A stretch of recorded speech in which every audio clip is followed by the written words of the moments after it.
I got my hockey videos out of the way for now because I've really wanted to talk about something that's been bothering me. And this week in particular has been bothering me, but it started last week.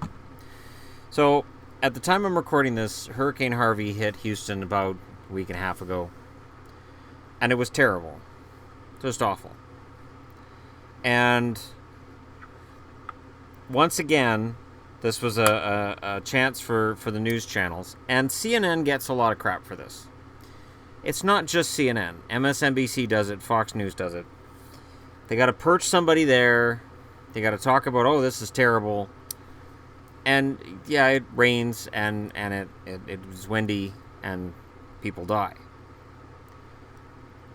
And there's a fine line there between reporting the news and being the news. I think it's fine if a reporter steps in and steps up and helps somebody out, like somebody's in their house and you help them out. But again, there's a fine line there where the reporter does something out of the kindness of their heart, and then the network goes, look what we did. Look what he saved a person. Look what he did. There's one person that's alive right now because of them. And then you look at the situation and you go, I don't know if he saved that person's life. He got him out. I don't know that he saved their life. And it depends on the situation. It depends on the reporter. And it depends on who tells the story. Then you have famously where a woman who had come through the hurricane is met at one of these centers for people who don't have a home. CNN microphone shoved right in her face, and she tells CNN what she thinks of them. And that they're vultures. News is like that. But it speaks to a bigger problem. This isn't just CNN hurricane coverage, which, is big for ratings. The president comes out and pardons Joe Arpaio, and I'm not going to get into the politics of that. Except that it was stupid. And when the president's asked, what does he say? Well, there was a hurricane coming in and there's going to be good ratings, so I wanted everybody to hear about it. The news has become entertainment more than news. And yes, that's been going on for a long time. But now we're talking about news stories that involve nuclear weapons, that involve war, potential war, and people's lives. It's not fun anymore. The 24-hour news cycle is killing the news, ironically. I am sick to death of turning on, and all the networks do this, breaking news. Oh, they just cut into their show to have the breaking news thing. And then it's, this happened 6 hours ago. Then it's not breaking news. Breaking news used to be, we just got this in. This is brand new. Not, don't turn the channel. The desperate play for ratings between news networks is one of the saddest indictments of the news cycle. I'm looking to change my channels locally because I want to watch Vice. I want to watch Vice's news because every time something thought-provoking has happened lately, it's Vice that's been doing it on television. Real reporting happens. And it's happening in various parts of the news. It's happening in the Russian investigation. It happened during hurricanes. And it's happening with Irma barreling down. Potentially on Florida. But it gets lost in the noise. Gets lost in these stupid panels of 10, 15 people all talking over each other and arguing. And it goes back to a video I did not too long ago about how the left and the right don't listen to each other anymore. There's no conversations that occur between conservatives and liberals that go anywhere other than arguing, fighting, and, yeah, well, your mom's fat. Yeah, well, you suck. You guys are baby killers. Yeah, well, you guys put all the black people in prison. Like, it turns into stupidity too fast. And it takes complicated social issues and tries to make them fit into this little 5-minute segment so they can move on to this cute kitty that swam through the water. Oh, and up next we'll talk with more victims. And the only thing that makes sense is to turn it all off. There are people right now who are terrified there's a nuclear war coming. Korea and the States are on an absolute collision course with a nuclear war. The rest of the world is going to do everything it can to prevent it. It's not like the rest of the world's just going to sit and go, well, that's happening. It just, politically, it doesn't work. All you have to do is look at geography. China's not allowing it. That's first off. Russia's not allowing it. That's second. And I don't think the Germans and the Brits have a whole lot of interest in this big, gigantic nuclear war. But because it's talked about all the damn time on CNN, NBC, and Fox is doing it too, and they all approach it from their own angle. And it's all with the idea of, we have to be first, and we have to be more sensational than they are. We have to have a more sensational headline and tell the news in a more incredible way so we can get more viewers and more money. You're talking about the lives of millions of people. Nobody wins a nuclear war. You may survive a nuclear war. Nobody wins. And honestly, and this is my opinion, I think Korea knows that. I think what's going on is far more complicated than the news is letting on. And every now and then you'll hear one of the panelists say, well, Kim Jong-un has this reason and this reason. And then it just becomes, well, thanks for joining us. And they move on. Rather than doing a step-by-step look at what's happened with North Korea and how we got here, it becomes, well, we got to look at Trump's tweets. Let's talk about what Obama did. Back to Trump's tweets. Hey, we got to talk about Kim Jong-un. Look at that shot of him with a hydrogen bomb. Do investigating. Talk about the history of this. Don't just dumb it down and make this what's happened in the last 6 hours. Because what's happened in the last 6 hours, what's happened in the last 24 hours or the last week or 2 weeks, all traces its way back to Kim Jong-il and further back. This isn't just about Kim Jong-un and whoever is in power in the States. This goes way far back. It's just like the Cuban argument. And the Cuban argument I don't even get. But, that's fine, I guess. I don't understand it.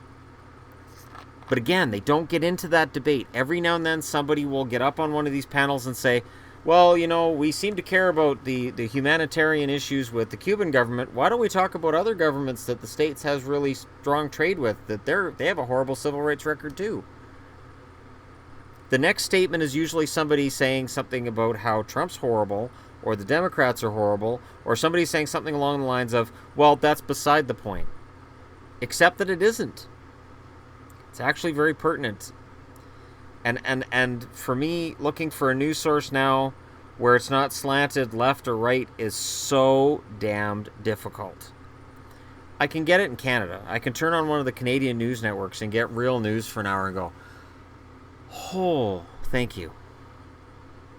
Thank you for real news. But there's a difference. So with the States, you've got all of these different shows.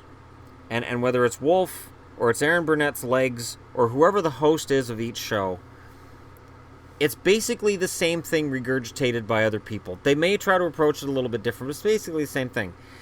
CBC News up here and CTV's news networks basically have a 1-hour block of news that they just repeat. Once you're done watching that 1-hour block of news, you can go on about your day. That's about it. There's no magical, oh, you got to stay tuned because we got breaking news. It's pretty much the same thing every hour. And they talk about like civic news and other things that have happened, and there's other stuff to cover. And the 24-hour news networks that have 24 bloody hours a day to report don't do it. And again, I'm not crapping on CNN. All of them do it. The only news now that I find myself watching, I may watch Wolf Blitzer for 5 minutes. And I try to watch Rachel Maddow. because Rachel Maddow tries to cover things differently, and she talks about things, and she'll say at the start of the hour, this isn't being covered by other channels, and we know it's not necessarily going to be a winner in the ratings, but it needs to be talked about. I respect that. And she'll normally have a very well thought out, well plotted 1 hour show. Yes, when Trump's tax return thing came up, that was a disaster, but that was the one time they went for sensationalist, and I'm glad it bit them in the ass. Because her show isn't about sensationalism. It's about here's what's going on. Here's what's going on now, and here's the historical equivalent. Here's where we were as a country. Here's where we were as a society. Here's where these countries were. And there needs to be more thoughtful news coverage. That's why you need to protect journalists. Real journalists. The hatred towards journalism, I don't even think it's journalism. I think it's the 24-hour news cycle. It's this sensationalistic 24-hour news cycle. It's not the journalists in general. The thing I could never figure out, and I'll try to leave it soon here because I'm going on. I could never figure out why every time Trump had a rally, it had to be live on TV. He said basically the same thing each time. And I couldn't understand why every single time he spoke it was news. Because, back before the 24-hour news cycle, you didn't see somebody cut into live TV to say, Ronald Reagan's having a rally tonight with Republicans, let's watch. Walter Mondale's rallying the Democrats, let's watch. No. It'd be a soundbite on the news. Today they held a rally, this many people attended. In other news... And that's really where it belongs. This sensationalistic grab for ratings by everybody is making it so that society's more polarized. People are more terrified than they really should be. Especially when I see, something happens, something stupid happens, and there's the headline 5 seconds later. Terror in London, terror in Paris. Petrified public fleeing in agony, and they can't wait. I see these big graphics, and all I think is, holy crap, they've got that graphic up in 5 minutes. There's somebody in the back that got told, make a graphic now, make it now. The press has become what Don Henley sang about in Dirty Laundry. It is far more like Don Henley's Dirty Laundry now than it was 30 years ago, and it's sad. Because I like to know what's going on with the news. I take after my grandfather that way. I like the news. But I don't like the news shouting at me. I don't like the news having people shout at each other. And I don't like being treated like I didn't see what happened 5 minutes ago. This is my wrestling argument all over again. But I don't like it. I like deciding what is and isn't news and having everything reported on and having my own take on it. But everything's polarized, everything's sensationalistic, everything's bullshit. It's just crap. And there are times where I turn on CNN, I turn on MSNBC, or I turn on Fox, and I say, well, this is crap, and I turn it off. The one I do that to the least is MSNBC. There are times where I go, I wonder how MSNBC's covering this stupid tweet. And I change the channel and they're not talking about it. They will talk about it. But they may not be talking about it at that moment, and it's like, wow. Because CNN will be like, this tweet's the worst thing ever. And Fox News is like, what's in a tweet, though? Look at the puppies. We got pictures of puppies. Let's talk about the tweet and how it doesn't matter. And honestly, I'm a little terrified that World War III could start via Twitter. And Twitter should be ashamed of itself for allowing that crap to continue. And I'm not kidding. It's sad that Twitter's become part of the news. Twitter should shut down any account where genocide is potentially being threatened. And that's what we're talking about here. And this isn't a pro or anti-Republican or right-wing thing. It's just, my God. If this doesn't qualify as breaking terms of service, what does? And if we didn't have all the tweets, all the bloody time on television, we could go back to a more normal news cycle. Wouldn't that be nice? Wouldn't that be great? Oh, man can dream.